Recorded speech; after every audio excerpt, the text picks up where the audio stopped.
Hello, gorgeous, and welcome to the Midlife Realignment.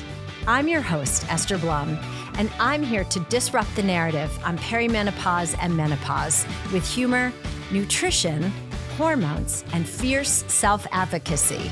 Together, we'll rewrite your story and the rules because there's a light at the end of the vaginal tunnel. Let's go. Well, today on the Midlife Realignment podcast, we have someone a little extra spicy, one of my favorite people in my life who has graciously agreed to come on to give the male perspective on perimenopause and menopause. He is my husband of almost 23 years. Jeremy Horn, thank you for being on the show today. I'm your first male guest, true? You are, yes. So that's a big deal. I'm very honored to be the first male guest on your show. Yes. It's wonderful. And it's also my first talk show, right? And you know how much I love talk shows, right? And every talk show, a quality talk show guest comes on with a joke, right? They open with a joke, right? So do you remember the one I told you where there's this newly married couple and they leave the church and they get in a limousine and they're on their way to a round the world cruise. And the wife says, honey, before we get on the boat, I need to stop at the drugstore to pick up my Dramamine. As you know, I get nauseous at sea and that would be the worst thing. And, now that I think about it, we're just married and we don't want to start a family just yet. Maybe it would be a good idea for you to pick up some prophylactics. And he says, okay. So he goes in and talks to the pharmacist. I need a year supply of Dramamine and I need a year supply of condoms. And the drugstore owner says, let me ask you a question. If it makes you that sick, why do you do it? So you may now conduct your interview. Welcome to my marriage, everybody. But this is really, this is one of the reasons why I married you. Woody Allen says the brain is his second most favorite organ. So right. Maybe a pedophile, but he's funny too. The spleen isn't an organ, is it? The spleen is an organ, okay, yes. That's not my favorite. But yes, you've been just so amazing along this whole incredible journey. And I really thought it would be helpful for women to see, what's possible. But also, I think this would be a great episode for husbands to listen to as well. Well, I'm happy to provide my version of the male perspective on what you've been up to. And, it's interesting through COVID and through, work from home and sort of the hybrid work model. I've been home sort of listening to half of your conversations, sometimes HIPAA compliant, of course. Hearing you talking to women about their struggles and, it's just kind of shake my head kind of times when I hear them struggling and I hear their husbands not really getting with the program and not being supportive and not being real partners in what's supposed to be this is the person you married, right? This is the person you made the vows, sick or health, rich or poor, they're struggling and it hurts to hear them struggling. Mm-hmm.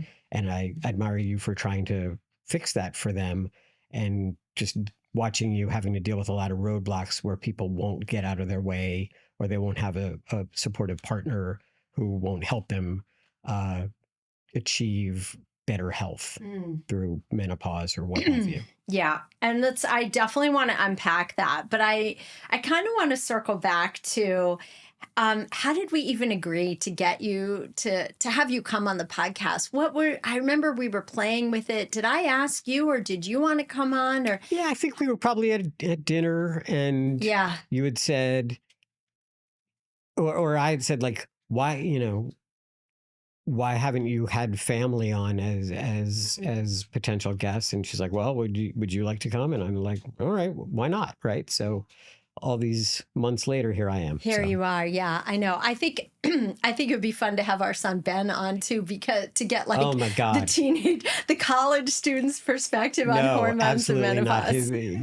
Everybody in his life would weaponize it against him. That's true. I'm worried there are people in my life who might choose to weaponize Oh, this they will. against me, but Yeah. here I stand before you all. Yeah, So your friends will give you shit, but they'll also be jealous. So maybe. you know who you are, listeners. You Yes, know who you you know. are. All right. You. So all right. So what is it like? You have watched me go through pregnancy, postpartum, Lyme, molds, perimenopause, and menopause. Where can you like walk us through what you noticed or didn't notice or feared for your life during those times? It's been a lot. Like, look, I'd say what I think you are is a seeker. You seek to improve your condition at all points in time, right? So you don't suffer through things. So if something is wrong, you'll know it and I'll know it. And you're very sensitive to things that are not right with you. So through whatever stage, I'd say the thing that is most the first line, the first domino to fall would be your sleep, right? Yeah. Things affect your sleep a lot. And if your sleep gets messed up, then that creates a cycle, a cascade effect where everything else starts to, get worse. And I don't want to use the word unravel, but it just sort of, it takes a lot. So how do we get you to have sleep? Well, what are the things that, throughout the deal, have caused your sleep to be a problem? Nursing our son, just at all hours, that messed you up, and it took you a while to, get regulated from that. And then as you went into, I guess, and I guess, are you technically in menopause now?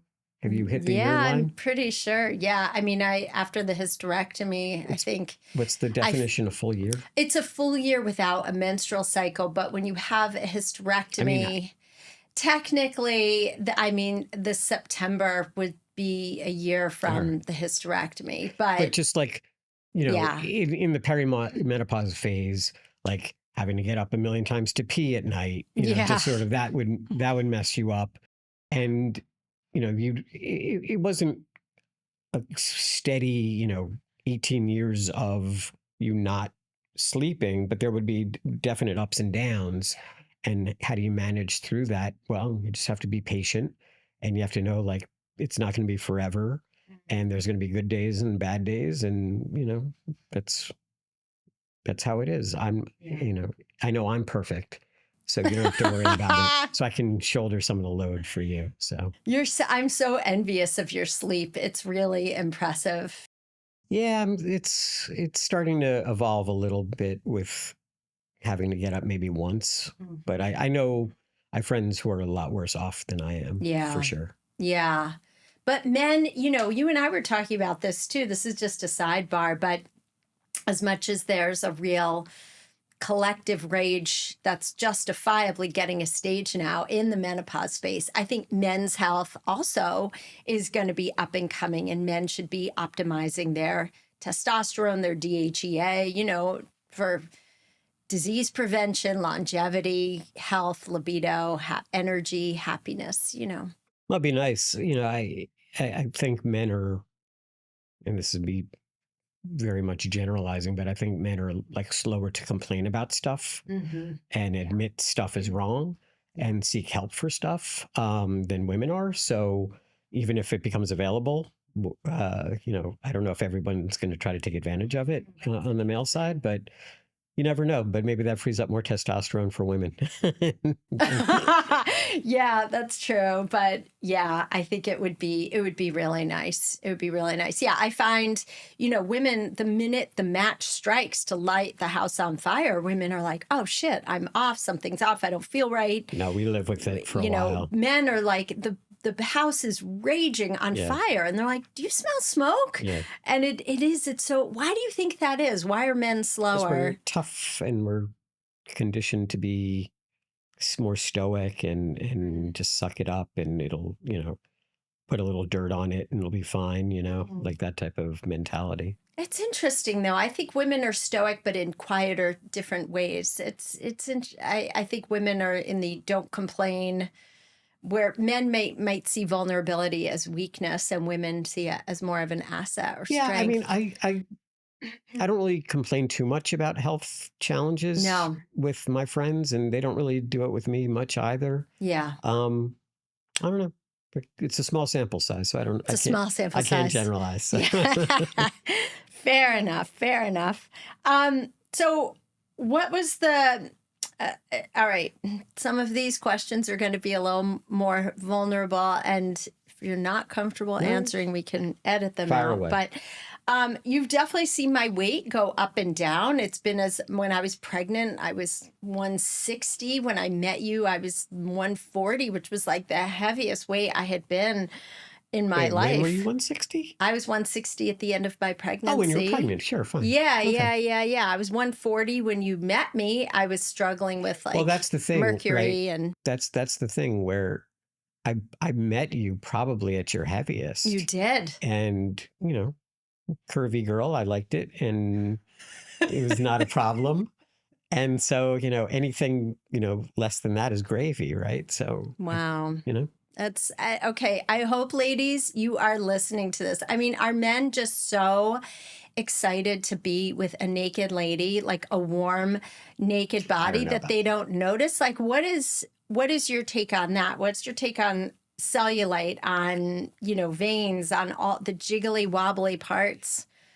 Well, I mean, it's weird. It's kind of a perspective thing, at least for me. Like when I meet somebody and I travel through time with that person, they look the same to me throughout the time period. And it's like, you see this I see this on the internet all the time. It's like these people back when I was a kid who were like younger than me looked, phenomenally older than me.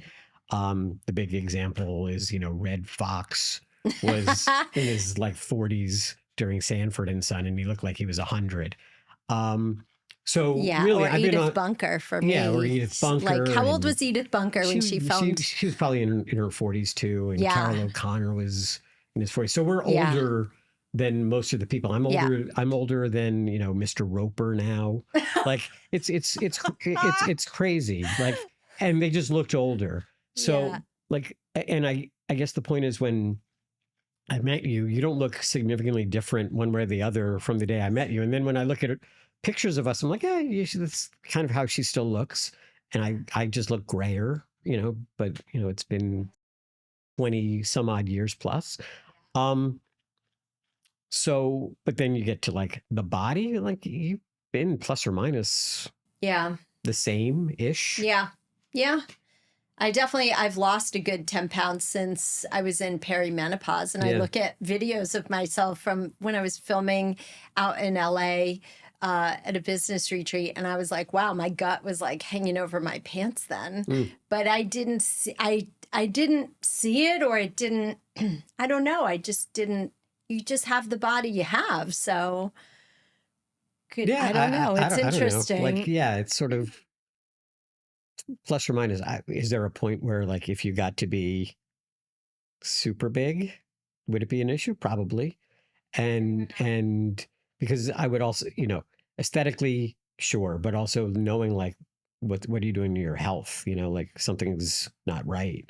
And knowing you and, how aware you are of all that stuff, something must be really wrong to get to that point. Yeah. So. Which was at the time when I blew up from like 125 to 140, I was so depressed. I lost so much confidence because I was sick at the time. I had a lot of mercury in my system. My thyroid died. And I was like, I didn't even know who I was. I had to really, by the time you came into my life, I had done a lot of therapy. I had literally cut the labels out of my clothes, which were 2 to 3 sizes bigger than I'd ever worn. I was always a 4 or 6, and I went up to like an 8 or 10, which doesn't seem like a big deal for people. A lot of people listening are like, that's nothing. But, if it's not your size that you're used to, no matter what size you're at, if you go from an 8 to a 14, you're dying inside. So I think the real issue is it's the health, but also the confidence and the intimacy that would suffer as a result. I mean, there are women in my practice who won't take their tops off during sex, let alone have sex, or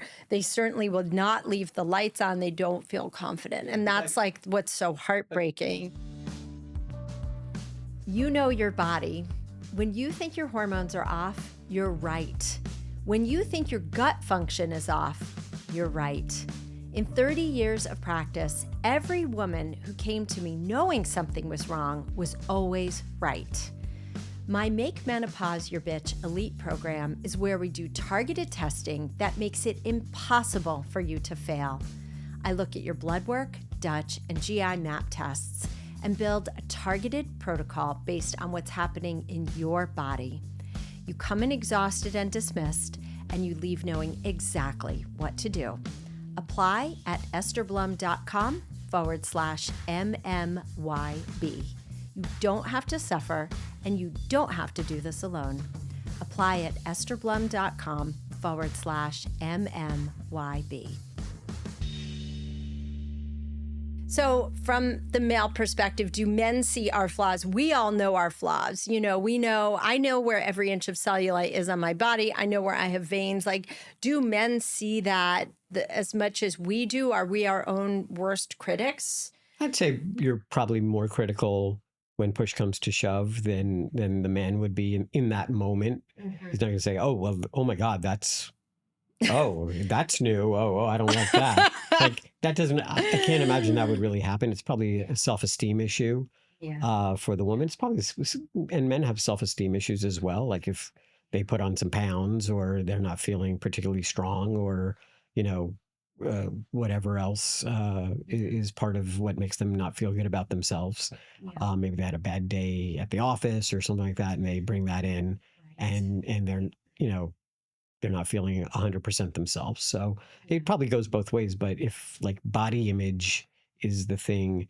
then I'd say you're probably more critical than the guy would be in the moment at the moment of truth. Yeah. Yeah. And especially for the women who've, had babies and are postpartum and they have different bodies. And certainly through the perimenopause and menopause transition, when your weight is going all over the place in a month, you can wake up with like this, menopause that you never had before. And you're like, holy shit, and it, like you say, like the hope is that day to day men don't notice the way that we do and love us regardless. I mean, because of who we are in the relationship and the partners we are. But if you're saying like, holy, I think I may be going through menopause now. Yeah. Like, what are the changes that are going to happen? So like, to have some foreknowledge that this is going to happen. And literally, if you're a guy with any woman for a long period of time, it's ultimately going to happen to someone you're with. So better figure it out and accept it, get used to it, and not, throw the woman over because she's going through something the next woman is going to have to go through as well. It's, Yes. I mean, yes, you stuck with me. I mean, my boobs are now 32 longs at this point. They're no longer B or C or D. They're longs. Is that L? Yeah, 32 L's. That's right. All right, let's talk about education and awareness for a minute. Did you understand what actually happens to a woman's body during perimenopause and menopause before I went through it? And if so, like, what did you think it was versus what it actually is? Well, I guess in health class, they taught that woman goes through menopause and she no longer menstruates and can't have a baby anymore. And you learned that in health class? Yeah. Wow. I sure did. Oh my gosh. And, that estrogen, I think, falls as a result of that. So, you may get a little hair on your chin or something like that because as you get older and get a little mustache. Maybe. You learned that too in health class? Yeah. Wow. Yeah. Interesting. But what I certainly didn't know was all the side effects or the things that go with like, these changes are going to cause me to have trouble sleeping or bloating or constipation or just all the things that I hear you talking about. And it's, so I sort of did know that there would be some changes, but I didn't know what it would be like. And then living with them is a whole different ball of wax. Thing. Yeah. Every morning, how'd you do? Did you sleep? Did you not sleep? That's it's a daily thing for however long that period is going to be. If you live to 100 and it's 10 years, that's 10% of your life going through it. It's a lot.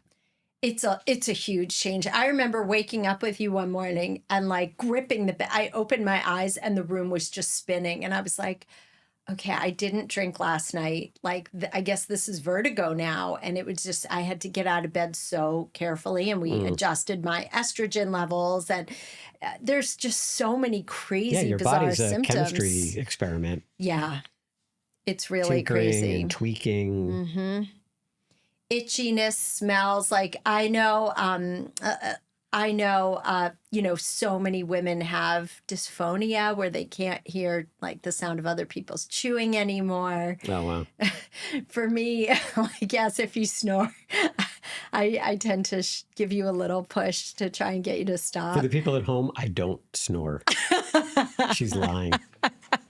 And it's not often, but when you do, I'm like, oh no, I've got to shut that down right now. So yeah, but there were a lot. And just waking up just hot, really, really, really hot was another one. Yeah, I remember that's an interesting thing. When we first were together, you were always freezing cold and you wanted like giant quilts and all these things, and now it's like get the sheet off of me, like sleeping above them. Like I'm like, finally she's back to she's at my level of hot. I know. Yeah. I know. And me begging, like, please turn the AC down more because we have two fans blowing on us. Yeah, we have crazy. your fan, I know. my fan, and then the ceiling fan and the AC. Instead of a mattress, we should just get a big block of ice. We should stay at the ice hotel. Well, yeah, you and I have talked about getting one of those heating and cooling beds too. I think that's a great solution too, when the AC just... Yeah, we should figure that out. Because our bedroom ceiling is very high vaulted ceiling. We have a workout loft in our bedroom. The ceiling's so high, it accommodates, like, how many square feet is that? I don't know, like it's a big 100 to 200 square feet. Maybe not 200, maybe 100. I don't do math in public. I don't do math in public. But yeah, so our bedroom just does it. Our house is so cool, but our bedroom is the last cool. So we should look into a cooling bed. That's a big change from Esther 1.0 to Esther 2.0. Yes. And now, the heat, it's like I can't. Being too hot makes me wake up with panic attacks. It's a really interesting phenomenon. If I'm hot, I'll get like sort of stress dreams, I think, and then wake up and say like, oh my God, what's going on? Yeah, so we are definitely thermically aligned for the first time in our marriage. Hooray. And now we're aligned on other things as well. You too, people. You too can be aligned just like we are. All right. Let me ask you this. What have you learned about perimenopause and menopause that you would want to pass on to other men? Well, I'd say that, kind of what I said before, there are, women are going through a phase where they're not going to be able to bear children anymore. But that has like daily impacts, and you need to expect it and be prepared for it and be understanding of it. Otherwise, it's going to be a disaster in the house. Like I can see how, a lot of people have divorce issues, like in, their kids, they say, oh, it's the kids going off is like, then they break up. Well, that also corresponds to the people, the woman in the relationship being probably in menopause at that point and all the symptoms that have kicked in. So it's not like, it's correlation, not necessarily causation there. And I think a big weighting to people's marital stress is going through this change and not potentially being aware of it and being prepared for it and understanding of it. So, there are going to be things and you're going to say like, what the fuck? Why doesn't she remember this? We just said something, or like, hey, I've been hitting on her pretty steadily and she keeps saying no. Like, is it me? Like, does she not like me anymore? Or, is it me? Is it him? So a big part of our marriage is comedy, and we were watching the Martin Short documentary, and where he's playing the character on SNL, Nathan Thurman. Is it me? It's him. I know that. I find it funny you think I wouldn't know that. We do laugh. You make me laugh every day, which I'm so grateful for. But- But okay, but how are men supposed to get prepared for this? Like you, if you weren't living with me, you I don't wouldn't know. have Look, sought it out. I'm going to admit, for a non-gynecologist, I know more about vagina issues. Maybe Brian is third because he hears a ton of it. Yeah, Brian by Kelsey is producing, our producer. by here. producing this What do you say, podcast. Brian? What do you know about vaginas? You want to contribute? I could write a book on vaginas right now after listening to Esther all these podcasts. I think I might. You should. I'm in a similar spot, but I don't have the credentials, so that's the Neither problem. does Brian, for the record. We could do like two dumb guys writing about vagina book. All you ever wanted to know. All we've heard secondhand. And seen firsthand. Oh my God. I have Big. literally just cried off all my makeup laughing. Yeah, but so men, I mean, if you're not living with a menopausal woman, you're not going to know. It's hard for me to offer advice other than Yeah. to say, like, there are changes and you better hang on real tight, because otherwise you could lose things. You could lose your wife, family destruction. Yeah. Like, is it worth it? I'm still laughing over Nathan, not what you're saying. No, it's absolutely true, as this is a long haul. And so, yes, men. So really what you're saying is please ride this out with your wife. And women listening, you have to communicate with your family and with your husbands and be like, you know what? I'm a few fries short of a Happy Meal right now. Yeah. Like my brain is not online. It's offline. I mean, you've heard me say I insert the wrong words into sentences all the time now. It's like my brain has glitches now that it never had before. I'll forget. I'm forgetful a lot. Even on my full dose of HRT, some days I fire on all cylinders, but I still can be very forgetful about things. Yeah. Space out. There's some items, like we'll be in the car and you'll be like, oh, I want to text our son. Oh, I guess I can't because my phone is back at home. I've left my phone at home, which I never used to do. Yep. Yeah, now I leave my phone at home, which is a nice break, actually. Yeah.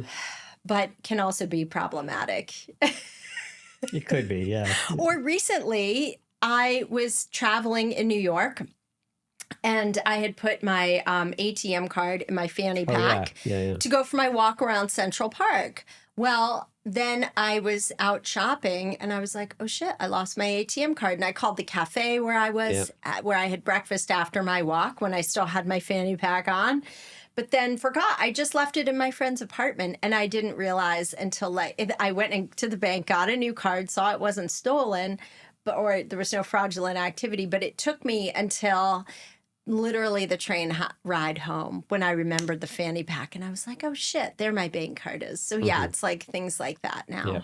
So men need to be aware. Yeah, I'd say so. Like, they're gonna be changes. Yeah, and you have a finance background, so I always say you have to give me a 20% margin of error on any given day. Because what's my margin of error that you allow me? What is your margin of error?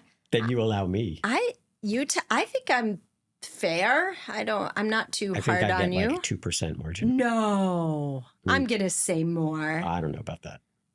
Give me an example. I don't know. You're. It's kind of moot because I'm always pretty steady Eddie. You are. So you really rarely fuck up. It's more me who fucks up. So well, you've got a lot going on. I need a wider berth, please. Thank you. But I'll try and be as fair as I can with you as well. All right, let's talk about investing in your health, because you are, again, incredibly conservative fiscally. Your whole, the last third of your career was in risk management of all things. Is that fair to say? Is that 33%? Yeah, would you say? Like that, yeah. All right. I am doing math in public. So a lot of women, when we talk about investing in their health, they share finances with their husband, or they'll say, I have to ask my husband for permission, which is a very interesting thing to witness. And so, and you're very conservative financially, like, and so I have a few questions for you. So where do you think the instinct comes from for women, especially to feel like they need permission before spending money on their own health or growth? Well, I don't know what other people's finances are, and I don't want to spend other people's money or count other people's money. But I do find it frustrating when I'm sort of hear your discussions with potential clients that, yes, I have to check with my husband, and the answer comes back no. I find it just, I find it really one of these cases, a classic case of being penny wise, pound foolish, where you've got this woman, you're married to her, you made vows to her to be there in sickness and in health and for richer and poorer. And she's coming to you saying, I've got all these symptoms that you can observe, that I'm not sleeping, I've got the brain fog, I'm bloated, I have weight gain, I have low libido or no libido. I need help. And the husband says, because of however they have their financial arrangement as a household, he says, yeah, no, I don't think so. So if there's no money, there's no money. I can't fault that. But if it's a priority issue, because there is money, and the priority is a new toy or a vacation, or we have to save things for retirement or whatever. College. This is a person who's struggling right now. This is the sickness and health part. And the woman that you were attracted to and love and all that stuff is now basically your roommate. Yeah. And now she's been a roommate for a while. Now she's come to you for help and you say no. So now she's a roommate lying next to you who resents you to boot, right? And maybe you're doing a calculation. Okay, well, my wife is in her 40s to 50s and I'm in my 50s, and maybe, we'll get divorced because, I'll live with the divorce and I'll get like a 35-year-old woman. And then what's going to happen in 5 years? She's going to be in perimenopause again. You're right back where you started. Yeah. So like, and the dissolution and all the problems that can come from not, seeking the help and paying for the help, to me, is very short-sighted. And the upside is you get your wife back.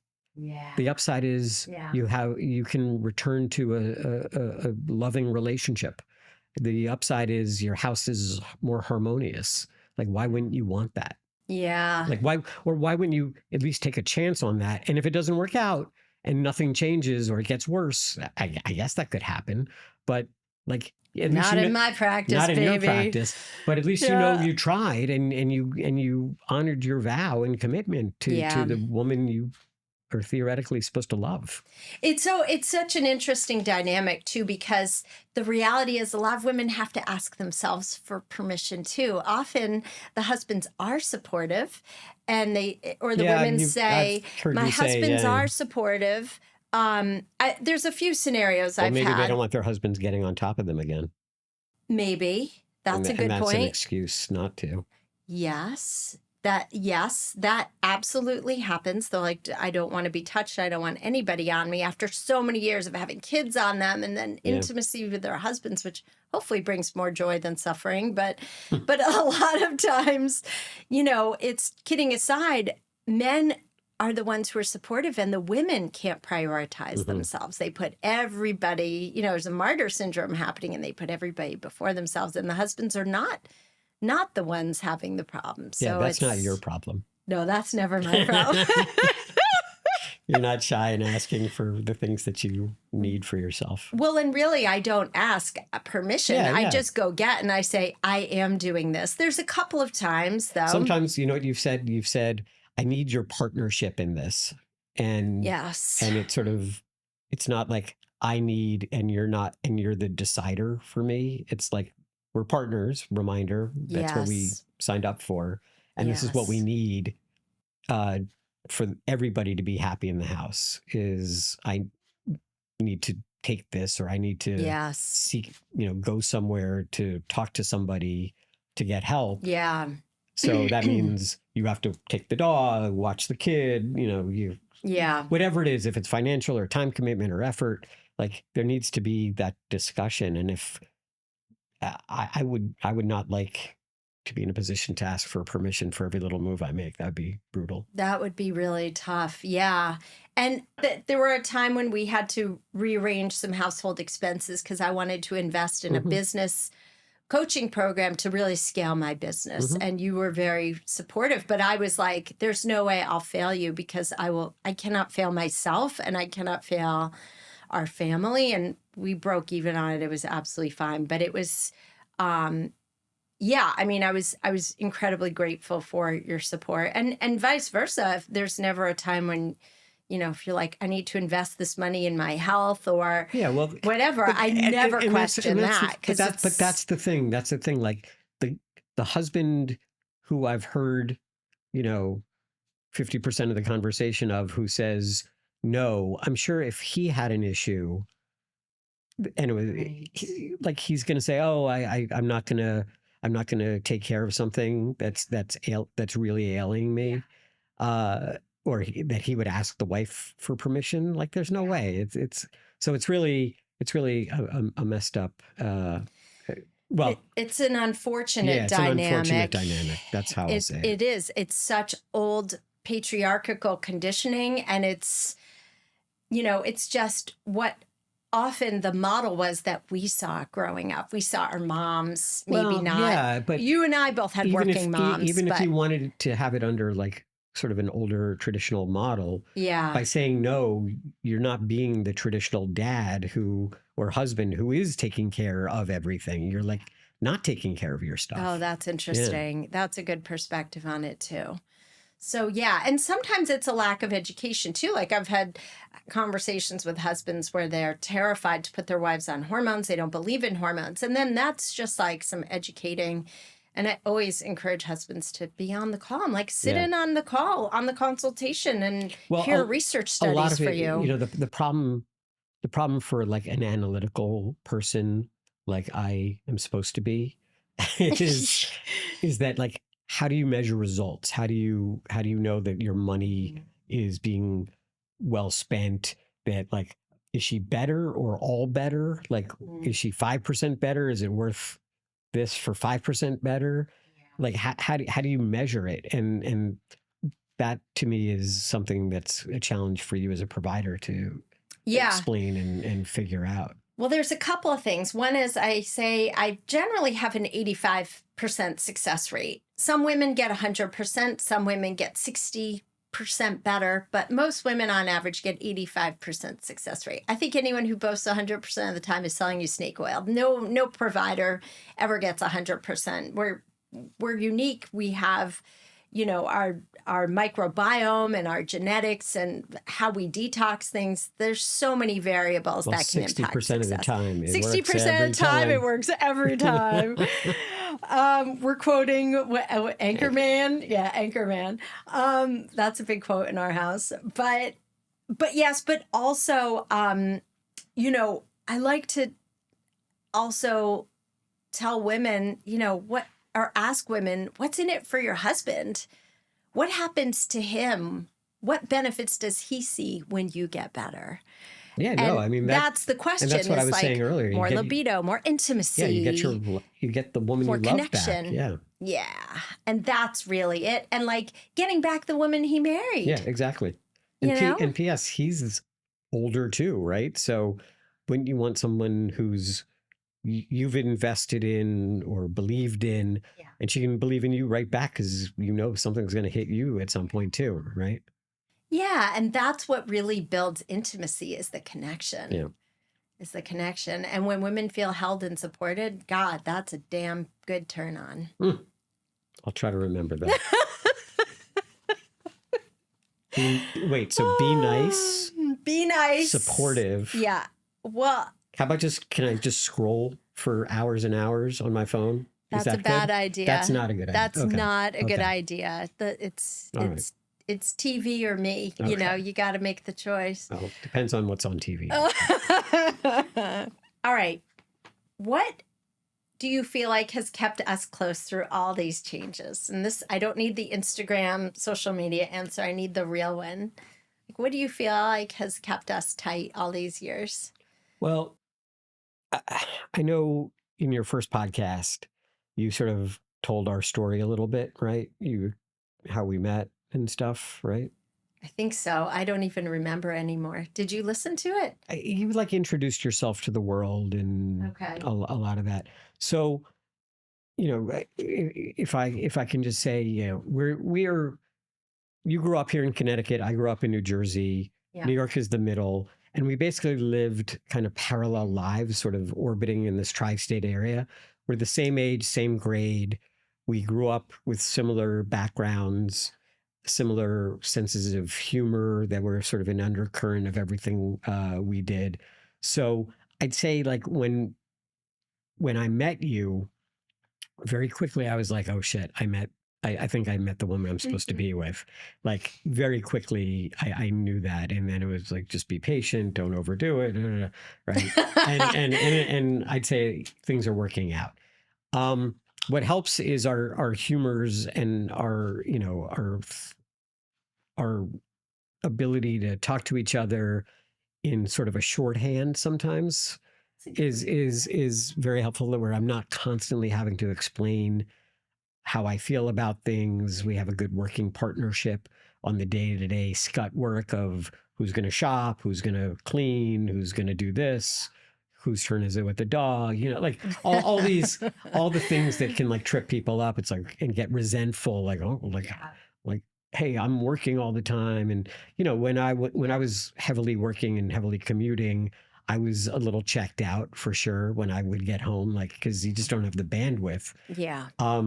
Those were tough years. So that's what any couple who's building a life has to go through, I think, right? So, you know, if you don't have the humor and you don't have the friendship and you don't have the understanding, I think you're screwed. Because life, it takes many things to make love last. And most of all, it takes respect. And I don't think you can be with a man you don't respect, right? What a pisser. What a pisser. Airplane, circa 1982. 80. Circa 1980, everybody. If you haven't seen it, go watch it. It's a bigger undercurrent of our marriage. But yeah, that is important though. Like to be able to laugh. And I think our laughter. And to have the shorthand, I think is important. Yes. Like we have a lot of in-jokes. Yes, we quote a lot of John Hughes movies, Last 16 Candles. Yeah. You know, you make someone a bridesmaid and they shit all over you. Yeah. Yep. Uh-huh. Yeah, it's a good one. What a pisser. Yeah, my mom used to say, like, either both people have to be funny in a marriage or no one can be funny in a marriage. Yeah. It's really hard when someone's funny and the other jokes and the jokes don't land. You're like, they don't get or they roll their eyes. Yeah. Yeah, with an audience of one that just every joke flops flat on its face. That sucks, man. That would not be ideal. That would not be ideal. Okay, so is there anything that you wish someone had told you before we went on this journey together? All the perimenopause, the menopause, like what would be, if you were going to give our son, Ben, advice on this, what would you tell him when he goes through it one day with his wife? Well, it's so weird to think about. I think it's the same things. You have to listen and be patient and understanding and supportive and know that there can be another side. You can get to the other side. And sometimes, as we tell him this all the time, sometimes the only way out is through, and you've got to just punch through it and you know that this is temporary, pain is temporary. And if you endure it, you can come out stronger, better, or at least having it just finished, if nothing else. And so, I mean, I can say that I've noticed like your sleep now that post-hysterectomy, I'd say it's a lot better. I think the complaint department has shorter hours, fewer hours, right? it's not 24/7 anymore. It's like, just a couple hours a day, which is not terrible. Couple hours a day. Hey, You may not just be complaining about menopause symptoms. I may just be complaining Just in in general, general. yeah. Yes. Yes. But yeah, Oy. Yes. but that's, and I hope he sees that behavior in us. Like we don't go for the jugular when we talk to each other too often. Not anymore. No. Yeah, not anymore. I think there were a few years where it was tough going. Yeah, it was really tough going. So, in any marriage, any life, there's some stress moments where you're not going to be at your best. Yeah. And, if you have the love through it, then that's what you come back to, I guess. Yeah. Yeah. And I think also, again, the real importance of having a clinical provider who is hormone literate, who can steer the ship, who you can outsource your care to, who's going to partner with you or your wife or both of you, because often, the good news is there's so many tender, kind-hearted men who really do want to support their wives and their partners. And, but they just don't know what they don't know. It's like, how can we explain it to them if we don't know what's happening to our bodies? So just someone who listens, someone who supports, So many Yeah. doctors apparently don't know, or they're Ugh, like, what please. they know is out of date information based Yes. on not so great studies and that type of thing. So You are so turning me on right now talking about this Women's Health Initiative study. Oh, wow. Yeah. So Let's turn the camera off, everybody. We're going to go doink on the side. All right. Well, listen, I am so grateful that you came on today. I'm very proud of you. This was your first podcast. We popped the cherry on you can no longer say you're a virgin and No. you've never done a podcast I've done anymore. a podcast. So last but not least, if you are a man listening to this right now, what's the one thing you'd want? Tell me if this is redundant. If you would like him to walk away with and do differently. I would, again, it's a similar messaging, but it's, your wife is probably struggling. Yeah. She probably is going through stuff that she's telling you maybe 10 to 20% of and feeling 100% of, and support her, because it's a trade you can't escape. Any woman you want to be with long term is going to go through this and is going to need your support.